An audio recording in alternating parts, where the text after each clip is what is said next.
Conferência do Telesaúde Espírito Santo.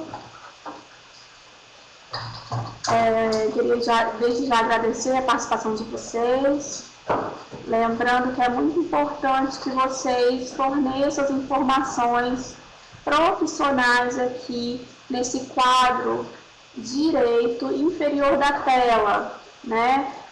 Nome, município, categoria profissional, a unidade de saúde e equipe, se for o caso. Então, não esqueça de nos fornecer essas informações. Se vocês não conseguirem informar por essa caixa, então informem pelo chat. Eu sei que muitos de vocês estão assistindo acompanhados.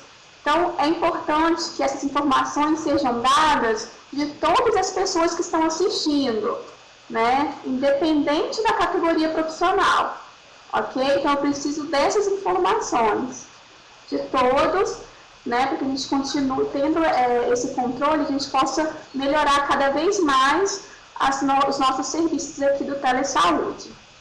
Como vocês já sabem, mas eu não custa repetir, essa webconferência, ela é gravada, ela está sendo gravada, e daqui a alguns dias ela pode ser acessada no nosso site, lá no site do Telesaúde. Então entrem lá, e agora a gente tem outros recursos, nós temos, agora vocês podem, na página principal, temos um link de sugestão de temas.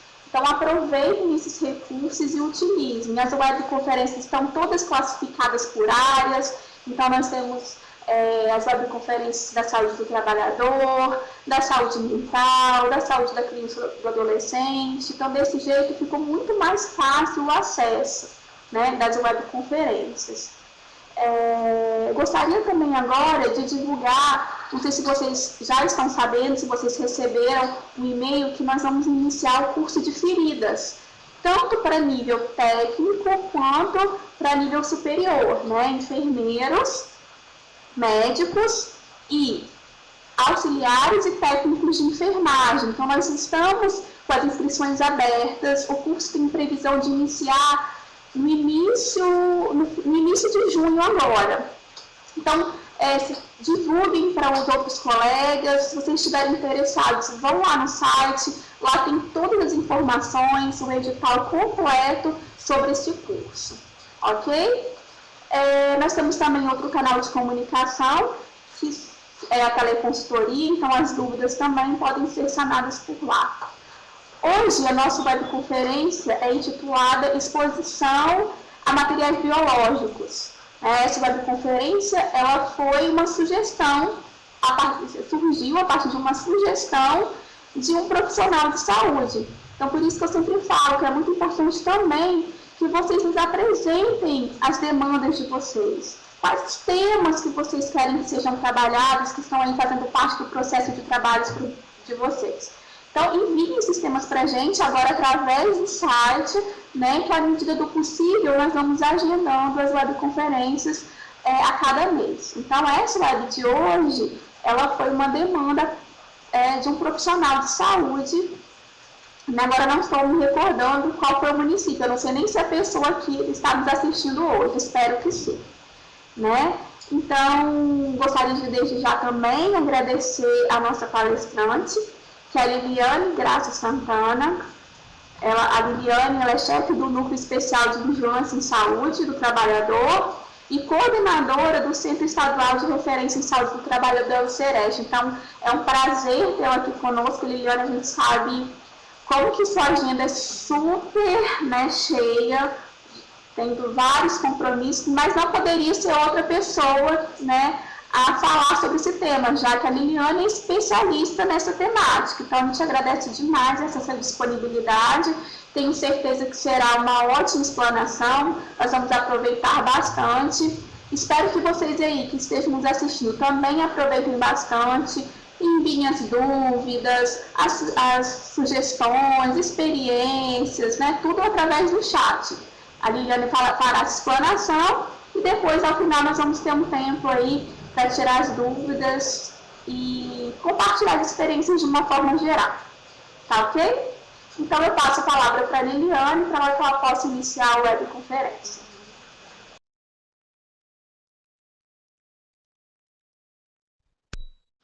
Bom,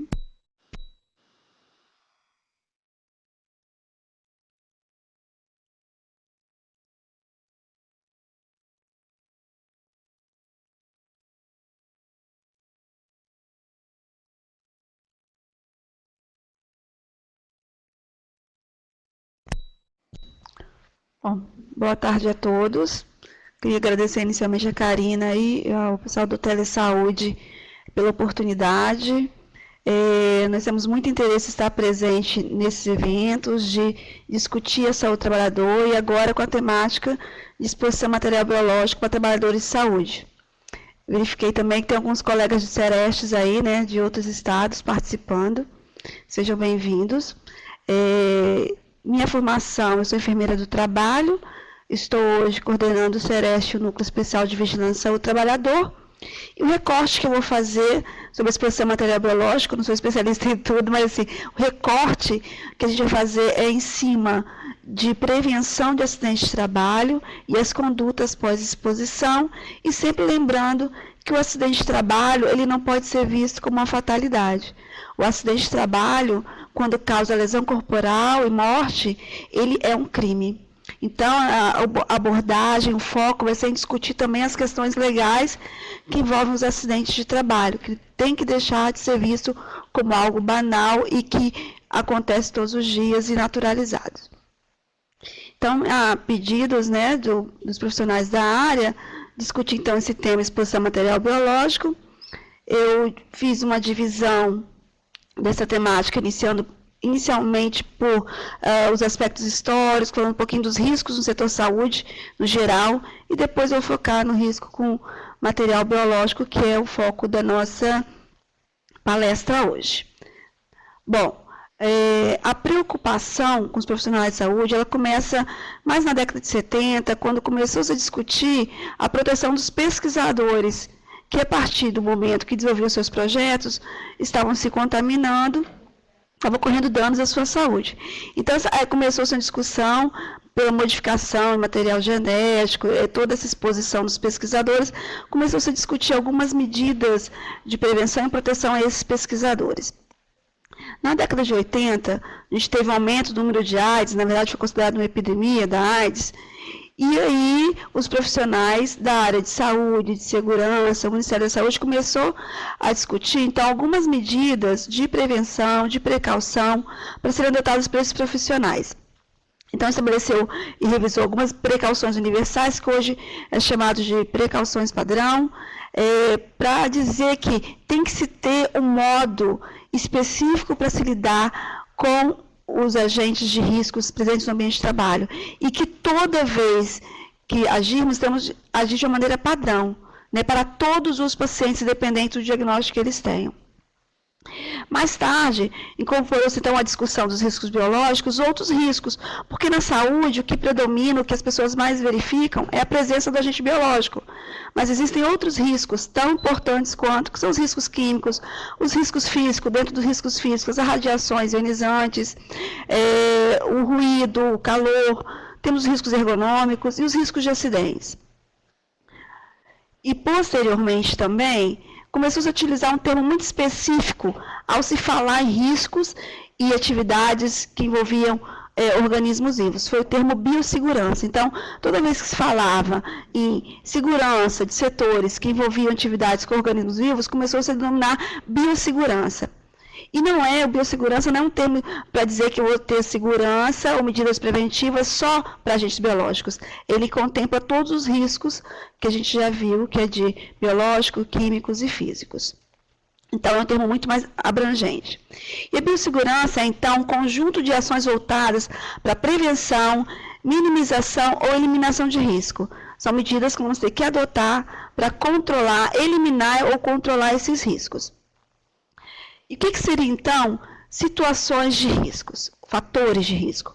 Alguma condição, né, ou conjunto de circunstâncias que tem no ambiente de trabalho que tem potencial de causar um efeito adverso, que pode ser a morte, uma lesão, uma doença, o dano à saúde, pode ser um dano à própria propriedade do ambiente de trabalho, ao meio ambiente de trabalho.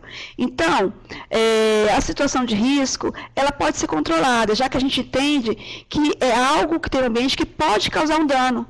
O dano vai ser causado ou não de acordo com as medidas que implementarmos. Então, pensar que não é uma equação matemática, se eu tenho um risco, vou ter um dano. Não, eu posso ter ou não. E aí entra a importância da prevenção dos agentes biológicos, porque eu vou dar mais ênfase às medidas de prevenção. E aqui na nossa palestra, nós também vamos focar um pouco mais de prevenção, porque ninguém quer que o trabalhador adoeça, né?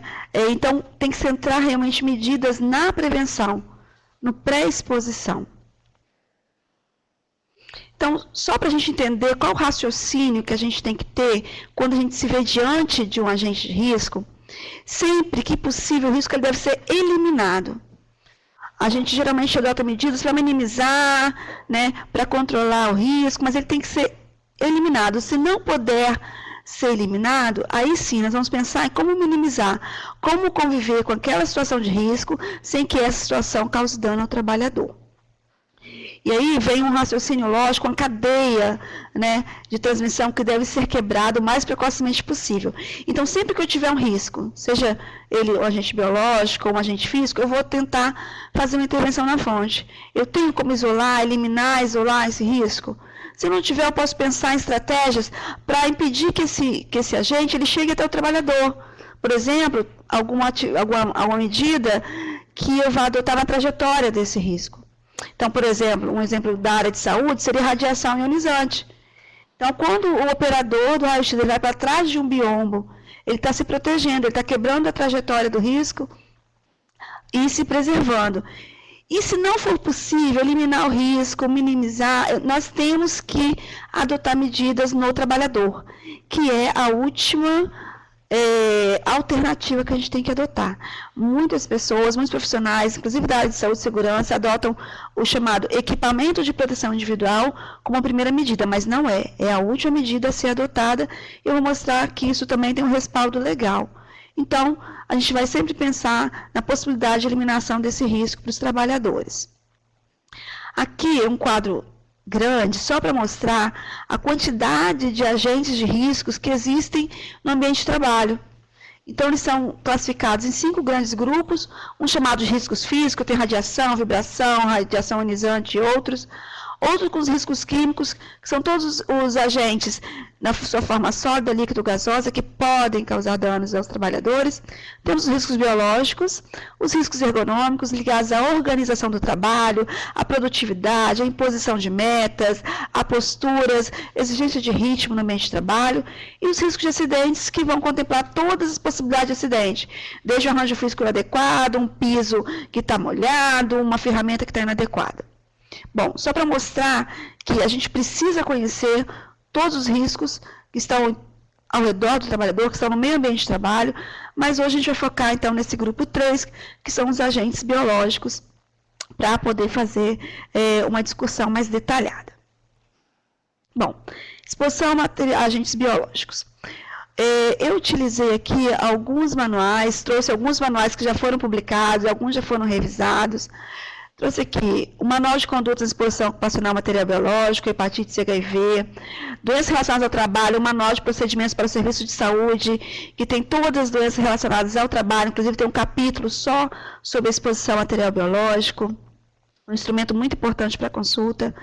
As diretrizes gerais para o trabalho em contenção com material biológico, então, de acordo com o tipo de agente que eu tenho no ambiente de trabalho, eu vou ter um tipo de contenção, um tipo de controle específico. E, por último, tem um que eu vou utilizar mais, né, que é o Protocolo de Saúde do Trabalhador, que fala da exposição a materiais biológicos, que foi editado em 2006. Esse vai ser o foco da nossa discussão, né, do que traz esse protocolo, mas também eu selecionei algumas normas trabalhistas que estão relacionadas com os agentes biológicos. É a norma regulamentadora número 32 do Ministério do Trabalho e Emprego, que fala sobre saúde e segurança no trabalho de estabelecimentos de saúde. Essa norma, depois que foi editada, gerou muitas dúvidas, uma discussão muito grande sobre o entendimento dessa norma. Então, por exemplo, uma coisa que essa norma traz é que não é não pode ser utilizado adornos no ambiente de saúde. Então, as pessoas começaram a se perguntar, mas o que é um adorno para um profissional de saúde? Ele pode usar um brinco? Pode usar um óculos? Pode usar um relógio? Então, criou-se uma discussão muito grande. E aí, o Ministério do Trabalho e Emprego editou o Guia Técnico da NR32. Então, quem tiver interesse em conhecer um pouquinho mais sobre essas normas que regulamentam sobre saúde e segurança no estabelecimento de saúde, procurem também conhecer o Guia Técnico da NR32, que vai explicar melhor as medidas de proteção ao trabalhador. Então, a gente tem todo um arcabouço legal, temos aqueles manuais editados pelo Ministério da Saúde que podem servir de consulta posteriormente para os profissionais que querem explorar um pouquinho mais essa discussão. Bom, eu utilizei, então, para a discussão mais aprofundada, esse protocolo de saúde do trabalhador. E ele traz um recorte, porque quando você fala de agente biológico, você fala de muitas situações. Mas aqui a gente vai trabalhar o quê? Esse protocolo que vai falar mais especificamente da exposição a material biológico com risco de soroconversão restrito a HIV, hepatite B e hepatite C. Então, esse protocolo vai estabelecer prevenção, diagnóstico, tratamento, conduta inicial, orientação, quimioprofilaxia, como é que é feita a notificação. É um protocolo bem completo que a gente tem utilizado para trabalhar as questões de saúde do trabalhador. Mas esse foco vai ser mais em relação às hepatites e HIV. Bom, o que é exposição ocupacional? É entendida como a possibilidade de contato com sangue e fluidos orgânicos potencialmente infectantes. E aqui a gente traz alguns exemplos, né, o sangue, o líquido peritoneal, líquido pleural, amniótico, outros fluidos que contenham sangue. E tem outros fluidos biológicos com risco improvável, que seria urina, fezes, saliva, suor e lágrima. Então, o que a gente tem que ter atenção? A exposição a esses riscos, a esses agentes, né, que tem um risco, um potencial maior. Em que momentos o trabalhador vai estar mais exposto? Qual a exposição ocupacional mais relevante? Logicamente, as exposições com materiais pérfuro-cortantes, que é onde, no momento do acidente, abre-se uma porta de entrada, né? Por isso, a preocupação com os pérfuros cortantes, que ele vai abrir essa porta de entrada, mas também uma preocupação com contato com mucosa ocular, oral, nariz, olhos, né? E contato com pele não íntegra. Então, tem que ter também uma preocupação, né, principalmente com profissionais que vão trabalhar já tendo algum tipo de lesão, a pele não está íntegra. Lógico que também a pele não íntegra, a pele íntegra também pode se tornar uma preocupação, né? Mas o que a gente vê de mais relevante, mais preocupante, são os acidentes que ocorrem com pérfuro cortante ou em contato com mucosa oral, ocular e também com pele não íntegra. As infecções mais comuns em ambientes hospitalares, os estudos mostram que tuberculose, as infecções bacterianas, e as infecções viróticas, as hepatites virais, B, C e AIDS. Por isso que a gente vai focar nessa discussão, né, para os profissionais de saúde, que é o controle, a prevenção nos casos dessas infecções viróticas. Bom, o que a gente deve considerar sempre? Qual o risco dessa transmissão e que medidas a gente deve adotar? Para isso, eu trouxe um esqueminha aqui, para a gente começar a pensar, a partir do que a gente já conhece, de como que as doenças infecciosas se instalam, como que a gente pode ir adotando as medidas preventivas. Isso aqui é bem interessante. Por exemplo, a primeira etapa para que haja uma doença infecciosa que tenha o confronto. O agente infeccioso, ele esteja presente no mesmo local do hospedeiro. Aí, o hospedeiro, a gente vai entender por trabalhador. Então, tem que ter esse confronto. E no ambiente de saúde, a gente tem esse confronto. A gente tem presente lá os agentes que podem causar esses processos infecciosos. E aí, depois, qual a segunda etapa de um processo infeccioso? Esse agente ele vai penetrar no hospedeiro por uma das portas de entrada. É a única forma dele causar um dano, penetrando nesse hospedeiro. Então, o que nesse momento a gente pode pensar em medidas de prevenção? Né?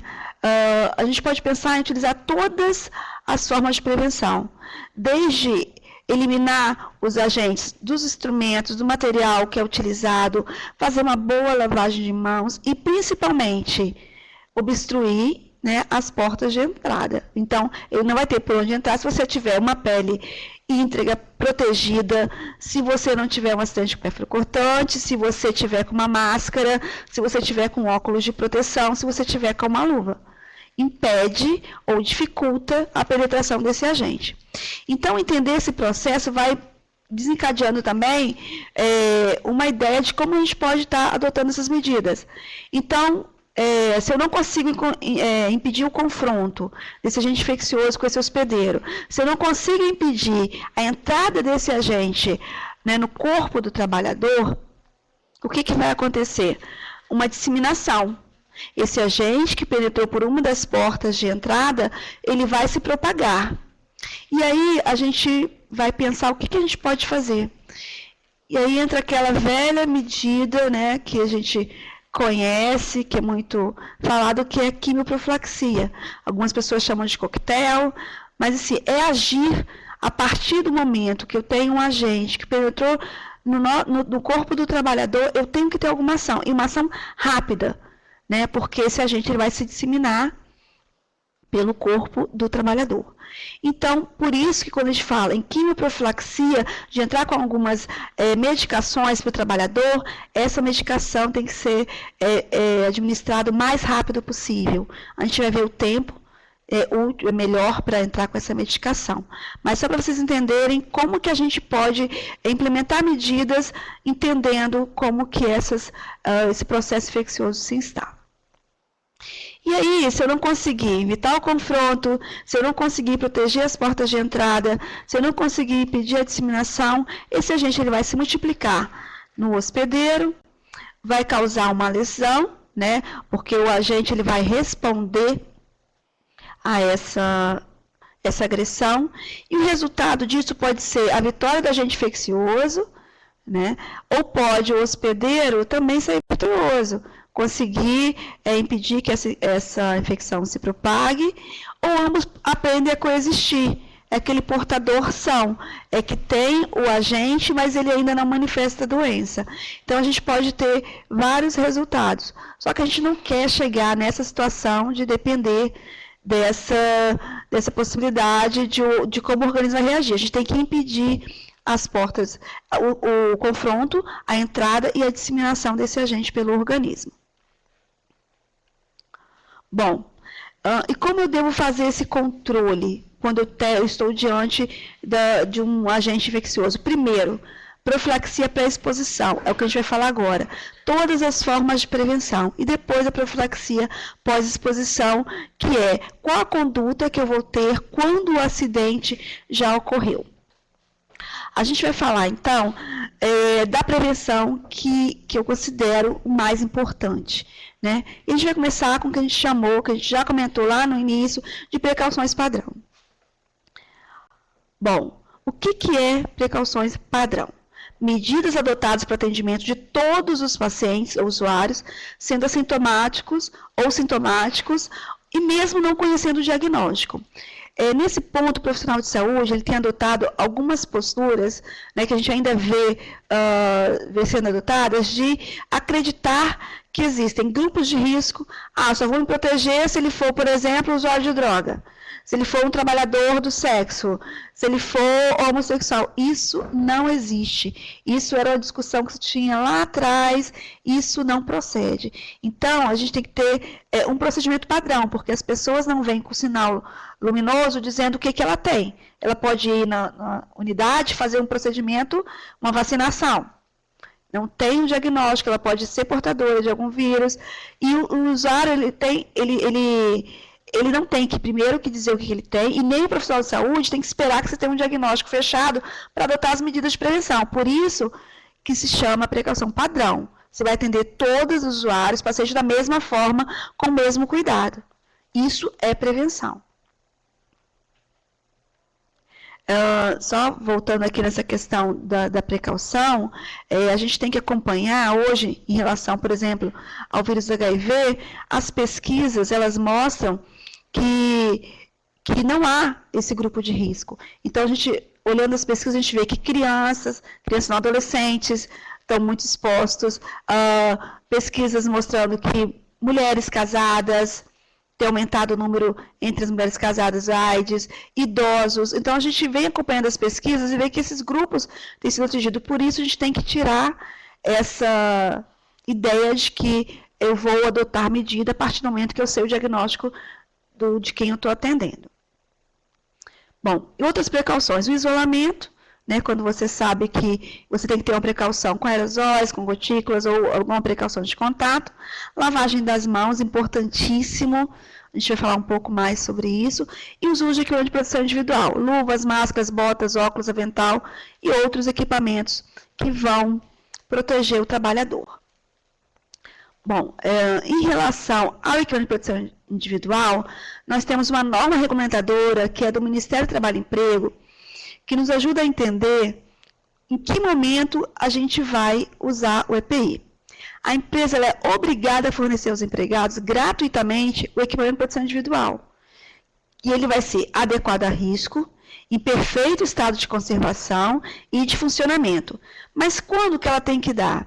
Sempre que as medidas de ordem geral não ofereçam completa proteção contra os riscos de acidente de trabalho ou de doenças. Ou seja, quando eu não tenho uma medida que vá controlar ou eliminar esse agente do ambiente. Um segundo passo é pensar se tem medidas de proteção coletiva. Ou seja, alguma medida que eu vou usar, vou proteger a coletividade e eu não vou precisar utilizar o EPI. Ou quando eu estou implementando essas medidas, e aí eu dou o EPI para o trabalhador. Ou para alguma situação de emergência. Se tratando de risco biológico, nós temos poucas medidas de proteção coletiva, porque o atendimento ao usuário, ao paciente, implica em tocar o paciente, fazer um atendimento, de fazer uma anamnese, de fazer um procedimento. Então, a gente não tem barreiras, não tem como adotar algumas barreiras. Então, a gente vai se utilizar da proteção individual, mas sempre entendendo que a proteção coletiva ela deve ser pensada inicialmente. Eu trouxe aqui um exemplo de uma proteção coletiva, que é uma cabine de segurança biológica, onde os trabalhadores estão sem a proteção individual, mas estão protegidos por uma cabine que vai dar a proteção adequada a ela. Esse seria um modelo que, lógico, as unidades da atenção básica a gente não tem, mas que é um exemplo de uma proteção coletiva. Quanto ao EPI, que é o que é mais utilizado, nós temos algumas responsabilidades, tanto do empregador quanto do empregado. E a gente tem que entender isso, porque nós podemos ser cobrados ou penalizados pelo não uso ou pelo uso inadequado. Então, o que o empregador ele tem que fazer? Ele tem que fornecer o EPI, adequado ao risco. Então, se tem um agente biológico, ele tem que ser adequado àquele agente biológico. Treinar para o uso. Então, ele tem que fazer uma capacitação, de preferência admissional, quando o trabalhador está entrando nesse ambiente de trabalho, e orientar como ele deve usar esse EPI, guardar e conservar, e exigir o seu uso.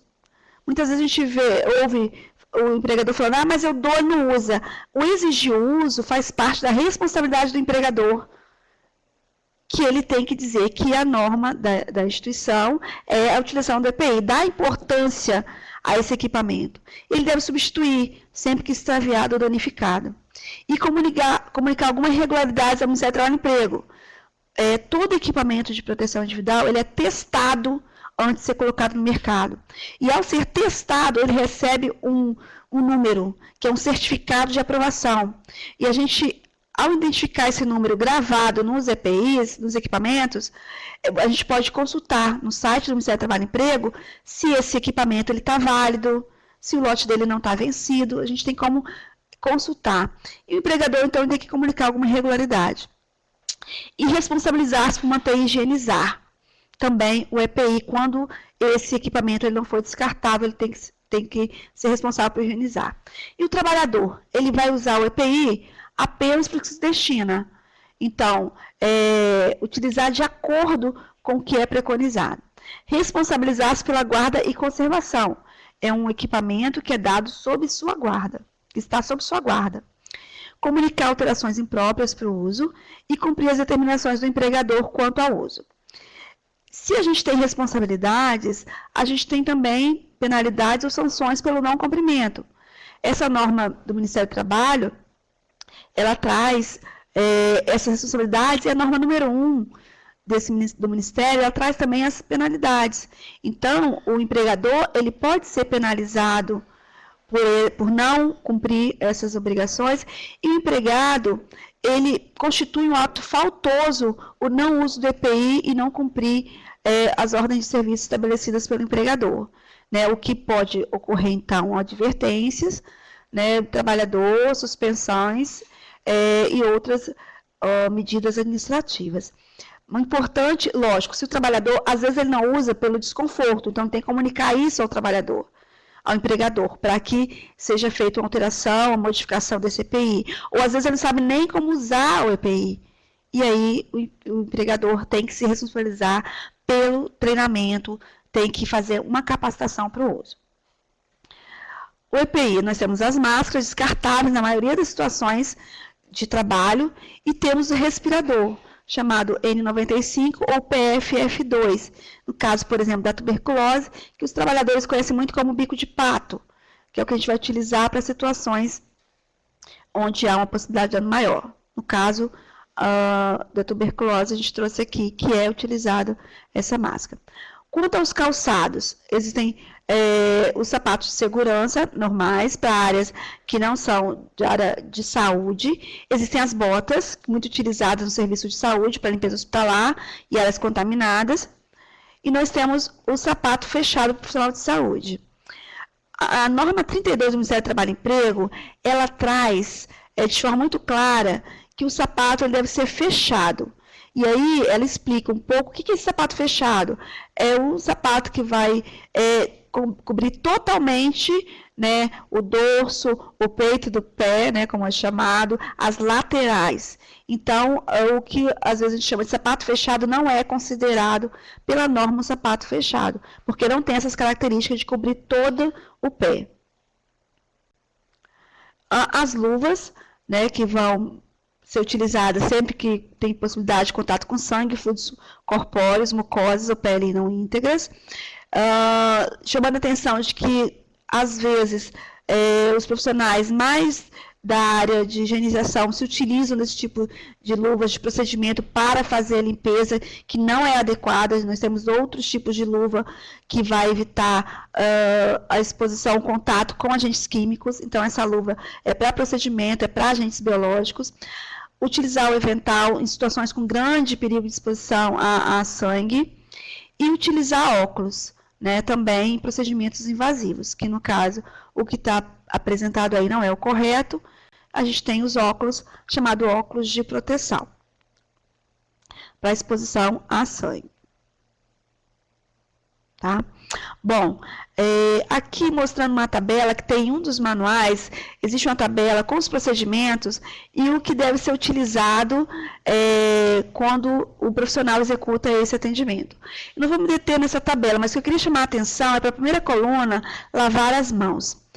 Todos os procedimentos listados ao lado tem a necessidade de lavar as mãos, coisa que também o profissional hoje esquece ou às vezes não faz de forma adequada.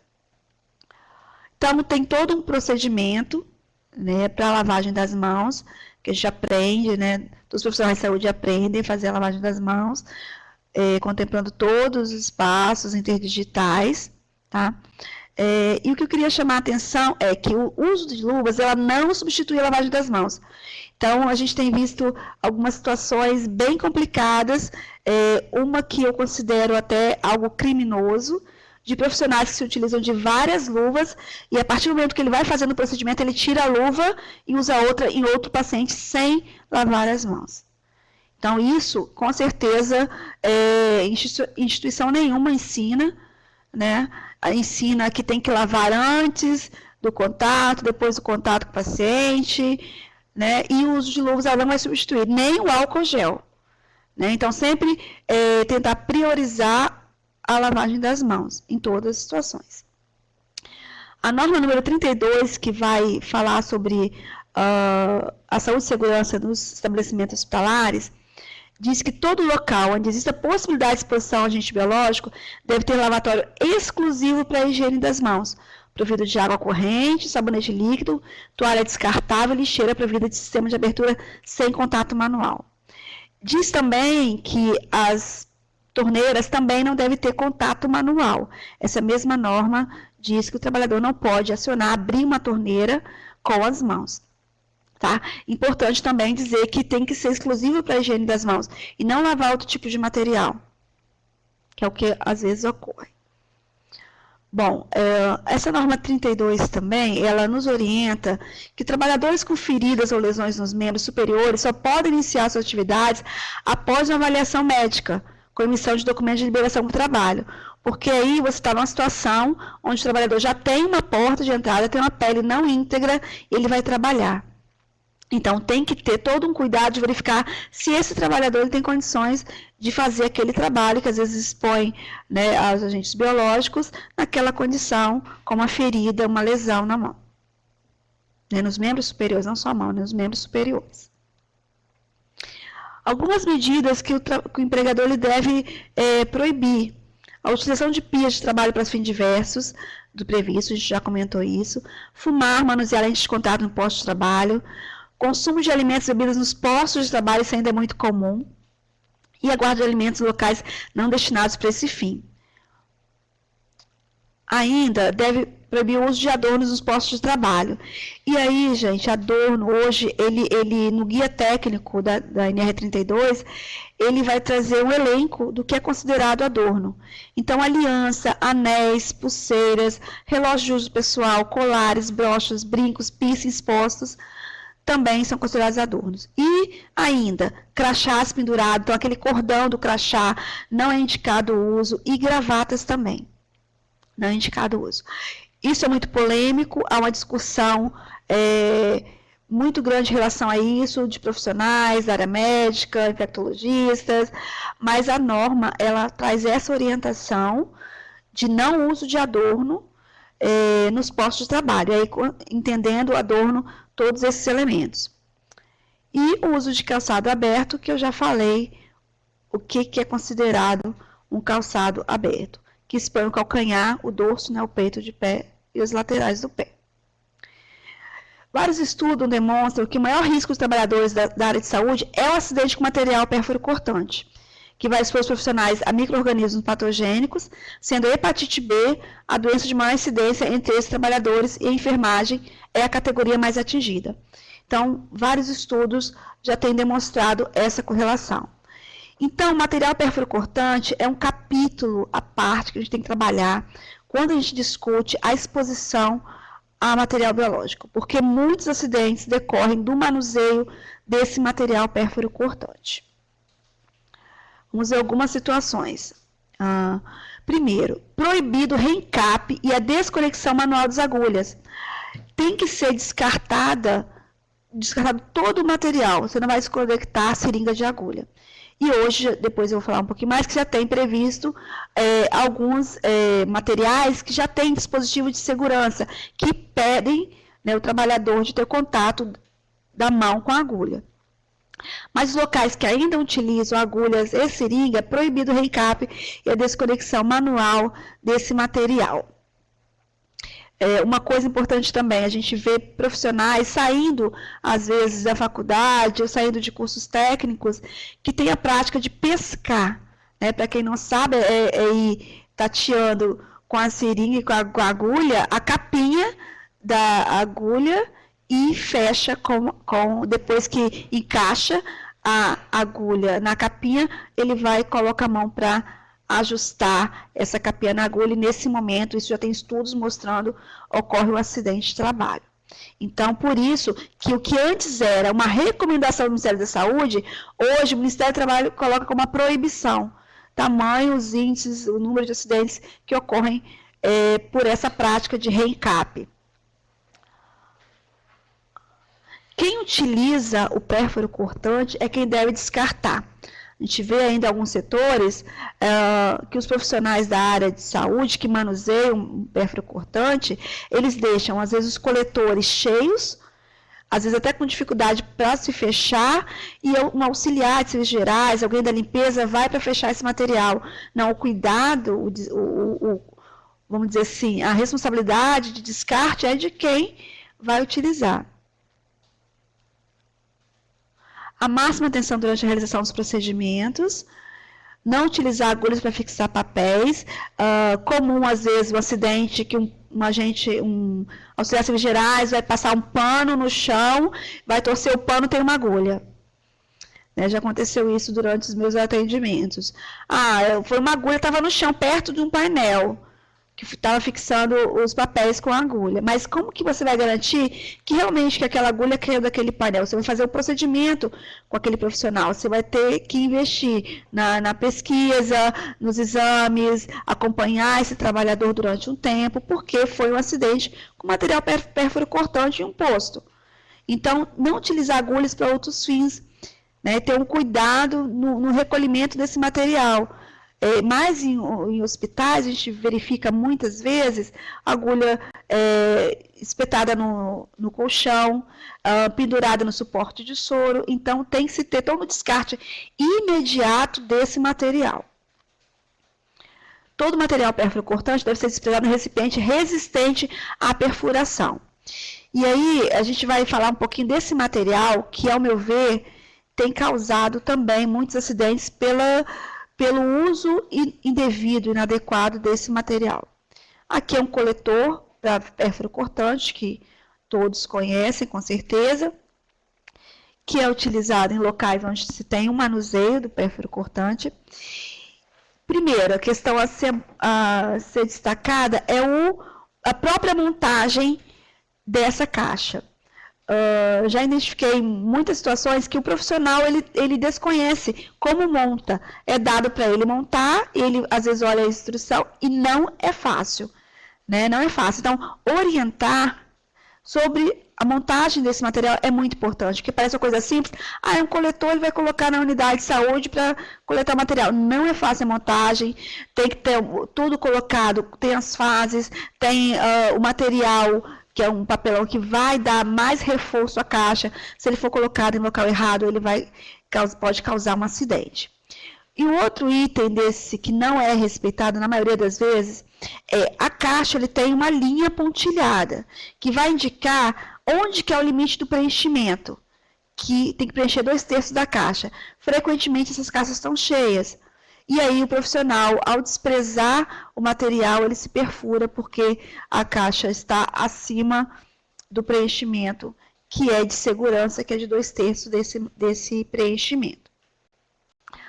Uma outra coisa importante a ser verificada é onde está essa caixa. Ela deve ficar em suportes. O material que é utilizado na maioria das unidades é de papelão e às vezes colocado sobre uma bancada, que se a caixa molha, não perde-se a proteção. Então, ter atenção. E se for colocar no suporte, tem que ser verificado qual a altura desse suporte. Porque se eu tenho que verificar o preenchimento de 2/3 da caixa, se ela estiver muito alta, eu não vou conseguir identificar e ao estender a mão para colocar o material lá, eu posso me perfurar. E aí começa toda uma dificuldade, que é saber quem é o dono daquela agulha, quem é o dono daquele material com o qual o trabalhador se perfurou.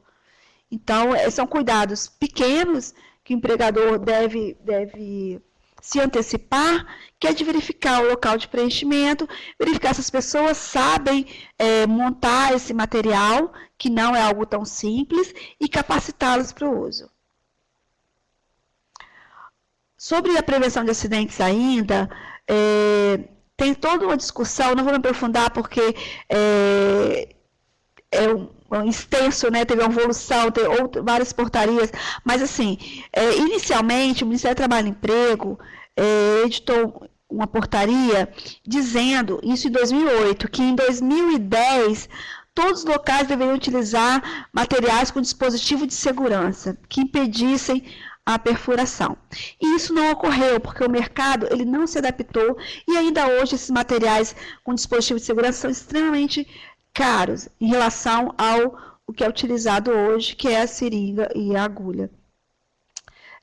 Então, assim, não houve um preparo do mercado e depois essa portaria de 2008 foi revogada por uma de 2011, onde foi colocado que as instituições deveriam se adequar e realizar um cronograma para adaptação, para substituição gradativa dos materiais hoje utilizados por dispositivos de segurança.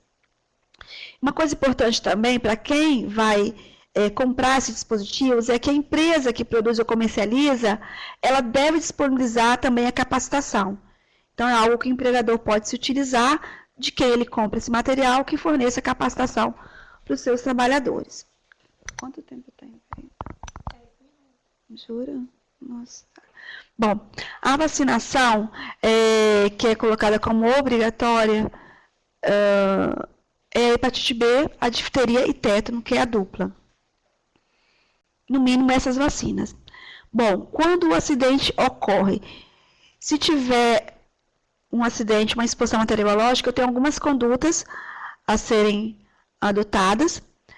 Primeiro, em relação às condutas, toda instituição ela deve ter sua rotina de atendimento conhecida por todos os trabalhadores. A partir disso, a gente vai estar adotando cuidados locais imediatos, como se fossem os primeiros socorros. Vamos analisar o acidente e definir a quimioprofilaxia e fazer um acompanhamento sorológico do acidentado. Eu vou falar cada item desse. Cuidados imediatos.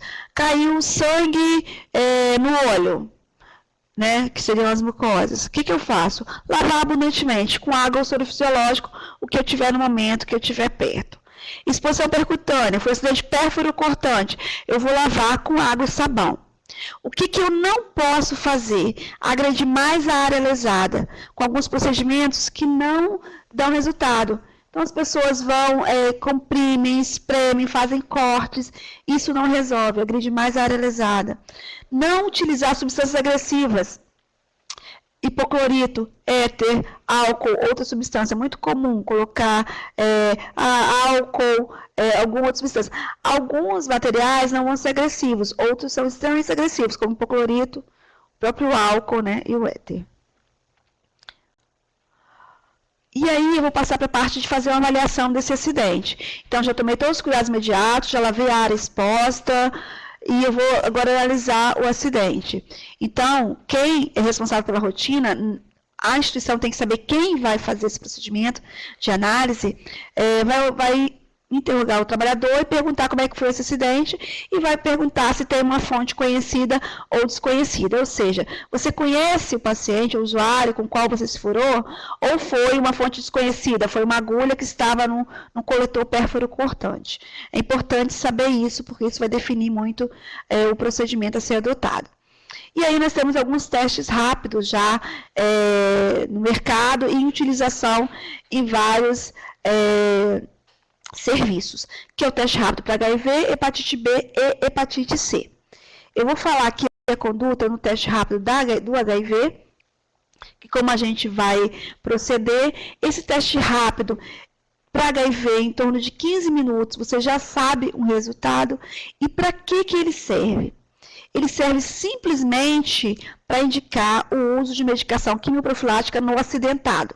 Então, não adianta ficar fazendo teste rápido no acidentado, não é a rotina. Então, você vai fazer naquele usuário, naquele paciente com o qual o trabalhador se acidentou, você vai fazer um teste rápido para ver se ele é reagente ou não reagente para HIV.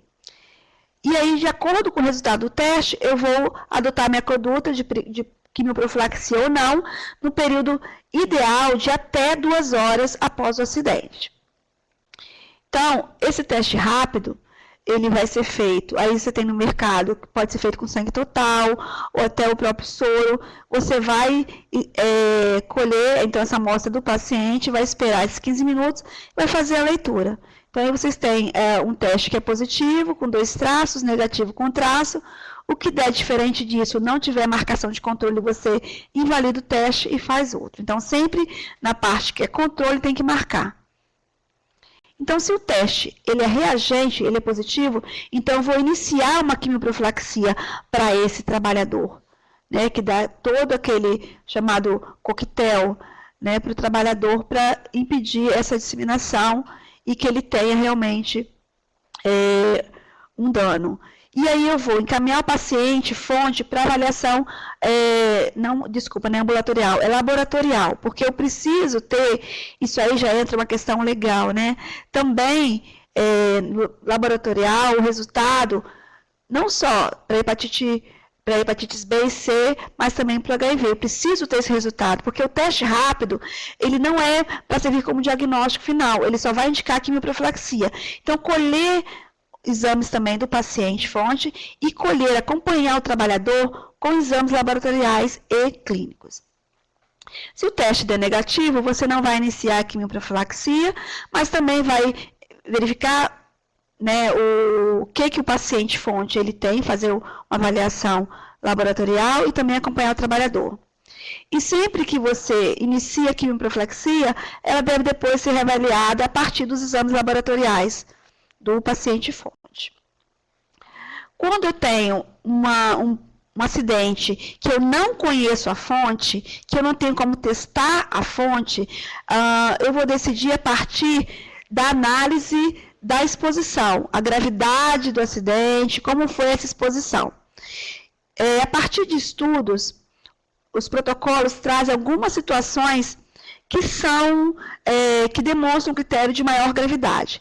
Lesões profundas provocadas por material pérfuro-cortante, maior volume de sangue em mucosas, presença de sangue visível no dispositivo invasivo, acidentes com agulhas previamente utilizadas em veia ou artéria do paciente, agulhas de grosso calibre, maior inóculo viral envolvendo paciente fonte portador do vírus HIV em estágios avançados da doença ou com infecção aguda. Então, quando eu tenho só um dispositivo, o que eu vou poder olhar? Se a agulha é de grosso calibre, se tem lúmen, se tem sangue visível. Né? Não tem outras informações. E a partir disso, o profissional, né, o médico que estiver responsável, ou o profissional de SESMIT, ele vai iniciar a quimioprofilaxia, mesmo não tendo um teste dizendo que ele é reagente. Aí nós temos dois tipos de quimioprofilaxia, não vou adentrar nisso, mas são dois tipos, uma básica e outra expandida, de acordo com a gravidade. O profissional vai indicar uma mais branda ou não. A duração dessa quimioprofilaxia é de 4 semanas, 28 dias. Algumas exposições exigem uma avaliação mais específica. Se eu tenho, por exemplo, uma gestante que se perfurou ou está amamentando, eu tenho que avaliar a gravidade de se administrar uma medicação dessa e o que ele vai causar para o feto ou para o bebê que está amamentando. Então, é o critério médico aí. É importante que as pessoas tenham aconselhamento e acompanhamento médico semanal por conta dos efeitos adversos da medicação. É importante aconselhamento quanto ao uso de camisinha, porque esse profissional ele está sendo monitorado. Então, dizer que é importante durante esse período utilizar a camisinha, não fazer transfusões, não amamentar. Então, é preciso um aconselhamento e acompanhar esse acidentado durante um tempo. No caso de exposição à hepatite B, nós já falamos da vacina, que não é admissível mais um profissional de saúde hoje trabalhar que não seja vacinado, que não tenha vacina da hepatite B. Né? Então, é importante a vacinação e se durante o acidente verifica que ele não tem, não fez essa vacina e não teve o anti-HBS dele, no caso, não for reagente, ele vai ter que tomar o quê? Esse anticorpos pronto, que é a gama-globulina hiperimune para hepatite B. Então, a vacina, ou não fez efeito, ou ele não tem a vacina, vai ter que ser dado, então, esses anticorpos de pronto para fazer a quimioprofilaxia desse acidentado. Aqui algumas recomendações de exames sorológicos. É importante, isso aqui eu fiz um compilado dos vários manuais, mas importante sempre para o trabalhador é o exame do dia zero, logicamente todos os outros, mas o dia zero vai definir o que o trabalhador já tinha no momento do acidente. Isso é importante, é uma questão legal importante, para saber o que ele já tinha ou o que vai surgir a partir desse acidente. Então, no dia zero, depois de 6 semanas, 12, 24 semanas, e também depois de um ano, tem um outro exame também que é indicado para ser feito.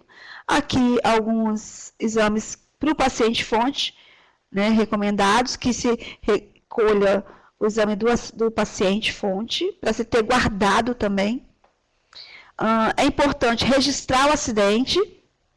Se o trabalhador ele recusou o uso do teste sorológico ou não quer tomar quimioprofilaxia, isso tem que ser registrado de alguma forma.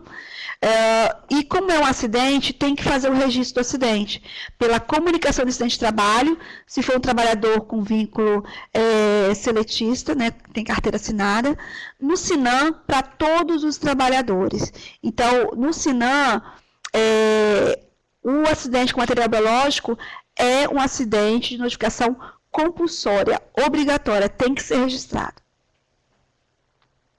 Algumas outras ações importantes é a capacitação, a educação em saúde, para falar sobre o uso de EPIs, as medidas de prevenção, estabelecer rotinas em caso de acidentes.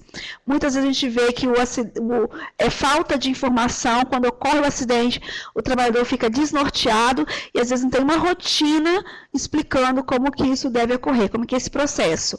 A gente tem que lembrar que às vezes tem unidades que funcionam um pouco mais tarde, onde eu não vou ter serviços, não vou ter serviços de referência para DST-AIDS, às vezes, que estejam abertos, mas eu tenho que saber, se não estiver, onde que eu vou? Esse acidente pode ocorrer à noite, então pode ocorrer no final de semana, onde eu tenho que ser encaminhado, isso é importante estar por escrito.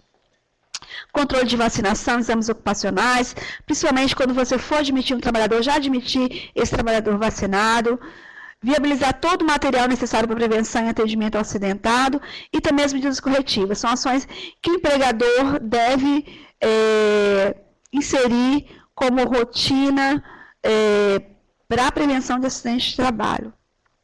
Tá? E por último, gente, nenhuma medida vai substituir a prevenção. Por mais que a gente saiba o que fazer, mas a gente tem que centrar esforços na prevenção. Porque por mais que você tenha uma rotina que dê conta, né, de depois do acidente você ter um suporte, mas é um trabalhador que vai ficar durante, às vezes, 1 ano, fazendo exames laboratoriais, sem saber o que ele tem, a preocupação dele, a preocupação com a família. Então, isso faz muita diferença. Então, centrar na prevenção. E a possibilidade de ter um dano, né, como ter uma soroconversão, por exemplo. Então, o que eu coloco aqui é que essas medidas, elas devem envolver não só os empregados, mas principalmente os gestores. Às vezes a gente vê assim, mas o trabalhador não quer fazer isso. O gestor, o empregador, ele tem que colocar, capacitar, deixar bem claro as normas da instituição, as normas de segurança, as medidas que devem ser adotadas. Queria pedir desculpa, que eu acho que eu corri um pouco, porque esse assunto ele é muito extenso, mas eu quis dar uma noção em vários aspectos. Espero que tenha ajudado e a gente também se coloca à disposição para um outro momento aprofundar mais essas questões. Tá bom? Muito obrigada. Nós aqui agradecemos,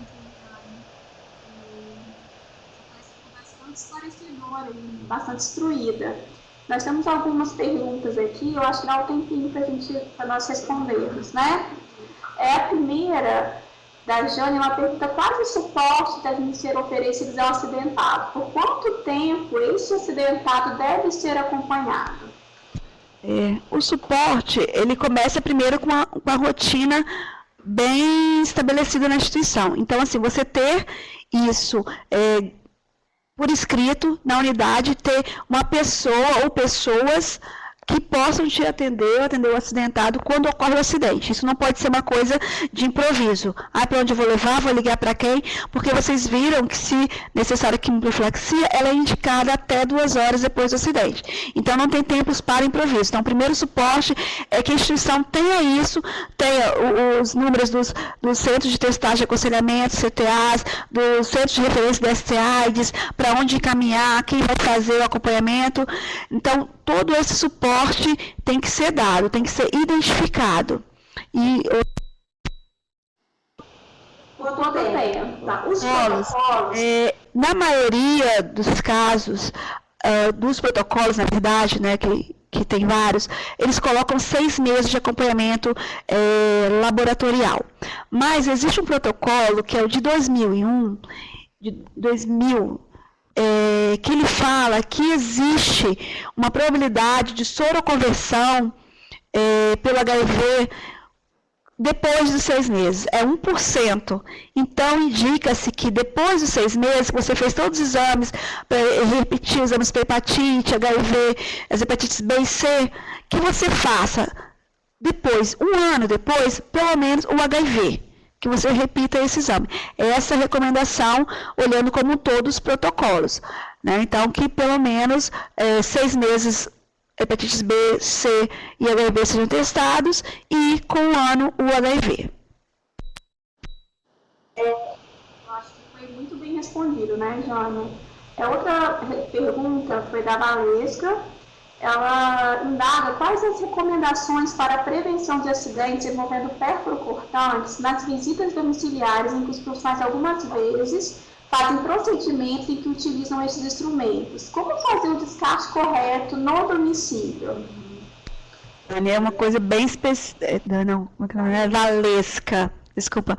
É realmente uma situação preocupante que a gente tem, porque a gente sabe que até, às vezes, não só o profissional da atenção primária, mas os próprios usuários se utilizam, né, de instrumentos pérfuro-cortantes para fazer algum tipo de procedimento em casa. Quanto ao profissional de saúde, a recomendação acho que tem que ser transportada para essa situação. Foge um pouco, né, vamos dizer assim, a rotina da instituição, mas ela tem que ter, que se ter coletores menores que possam ser levados também na visita domiciliar, que seja uma prática. Materiais resistentes à perfuração. Porque como é que você vai lidar com aquele material pérfuro-cortante? Você vai colocar onde? Tem que ser num local rígido, que proteja o trabalhador e também a sociedade, que ela não pode ser descartada de qualquer forma.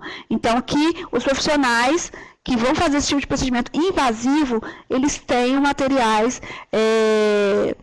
que se adequem, né, às características de proteção, que é material resistente, onde ele possa jogar esse material e ele depois se proteger, ele possa ser lacrado para que não haja contato com esse material.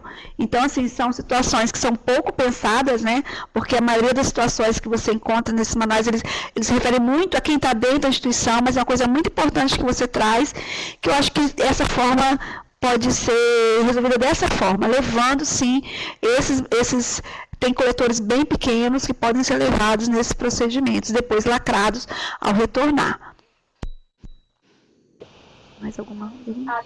Isso, né, Liliane, ter cuidado com todas as outras recomendações que você já me disse. Sim, todas as outras. São todas cumulativas, não são exclusivas. Uma não exclui a outra, são todas cumulativas.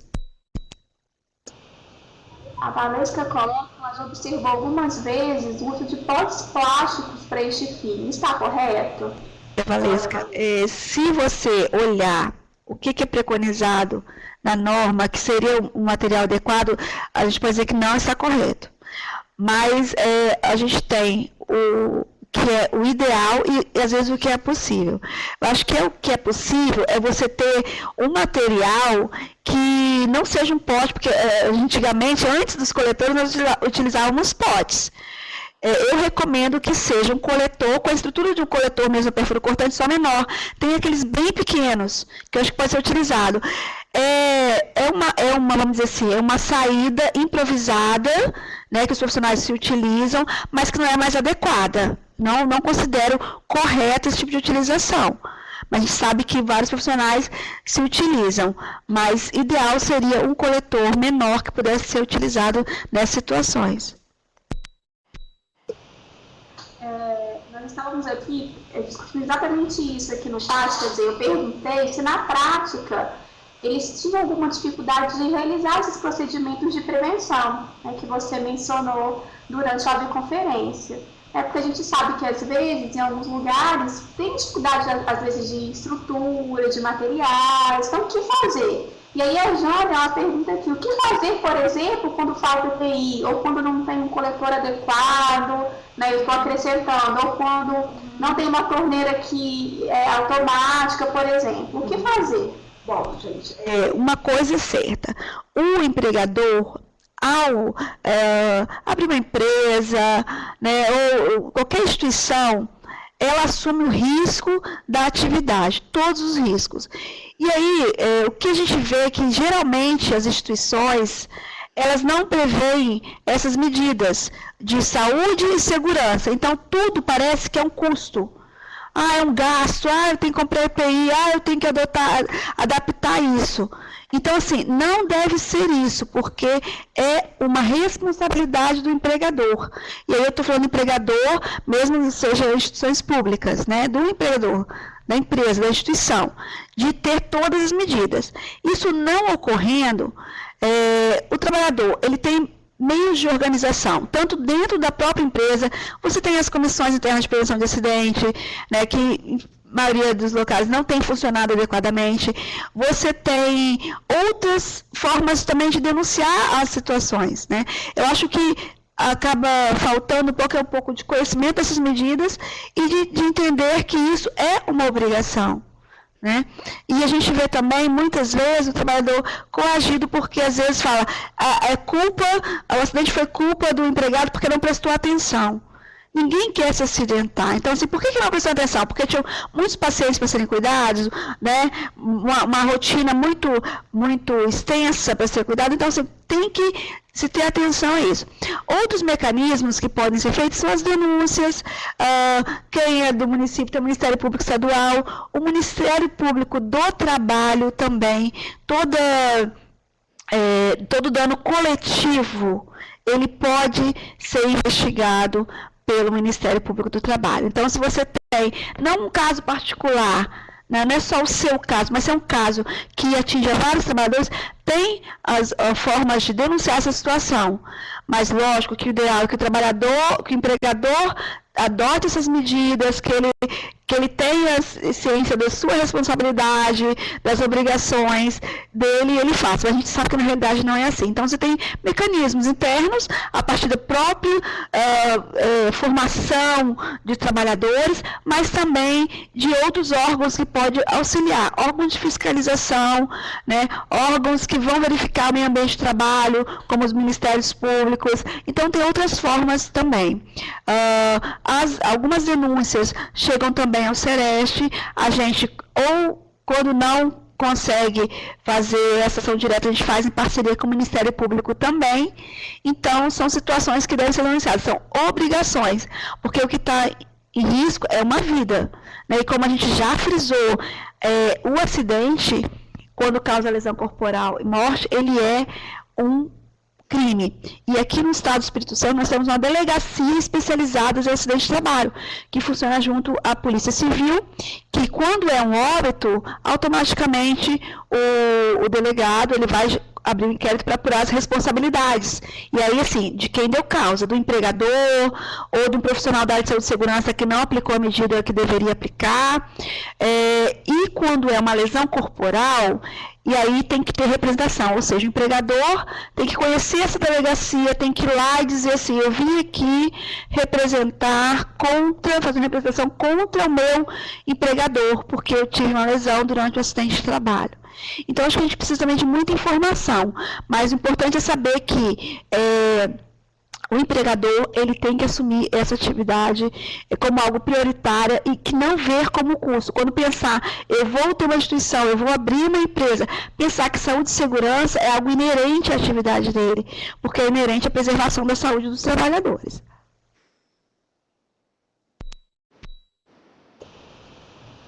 Isso é uma questão muito séria, né, gente? Então, eu acho que a Liliane deu todas as orientações, então acho que foi super respondida a pergunta. A Cíntia, ela pergunta se, enquanto trabalhadora do Sereste, se você realiza orientações contra quimioprofilaxia para acidentados ou realiza o encaminhamento para serviço especializado? Cíntia, né? Cíntia, não chegam casos assim para a gente. Então, a gente não realiza essas orientações. A gente só faz isso quando a gente faz capacitações para atenção primária ou para algum outro público, que a gente faz essas orientações de como devem ser adotadas medidas preventivas, e quando a gente vai também divulgar o protocolo de saúde do trabalhador. Mas no dia a dia a gente não recebe. Tem um centro de referência em DST-AIDS, tem um centro de testagem e aconselhamento, que as pessoas são encaminhadas para lá, para esses locais, que tem os profissionais capacitados para fazer toda a orientação.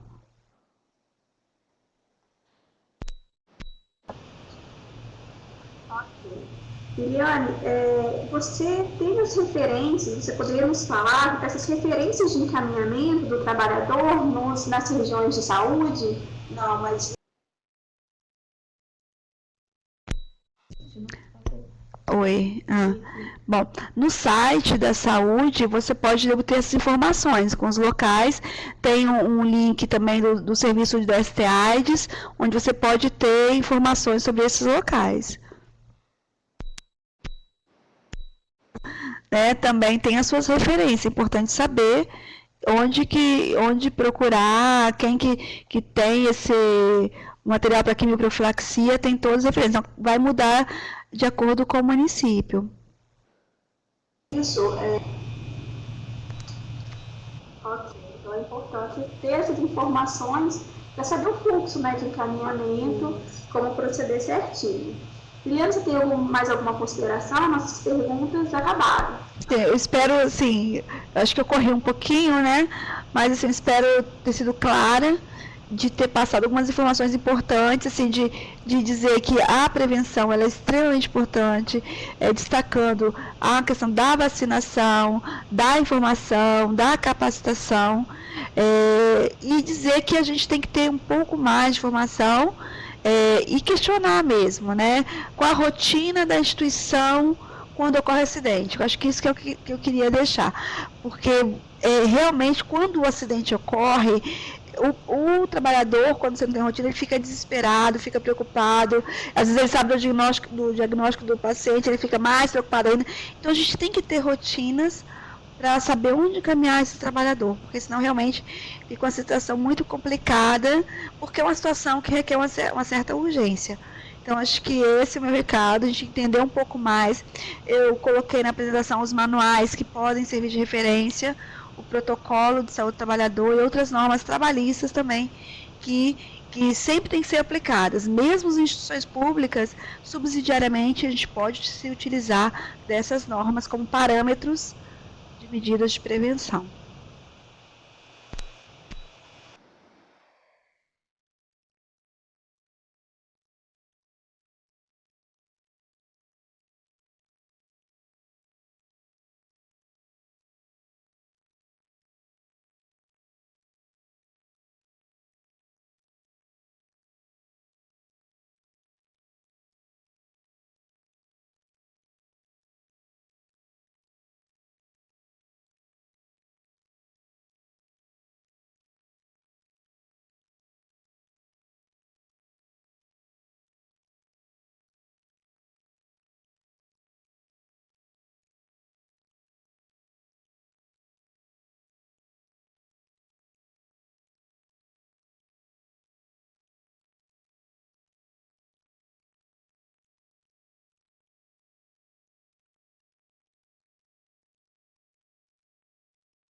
Pessoal, vocês não me ouviram, né? Eu estava com o microfone desligado.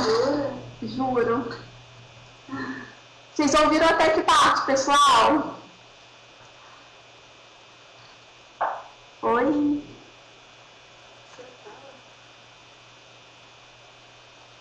Boa tarde a todos.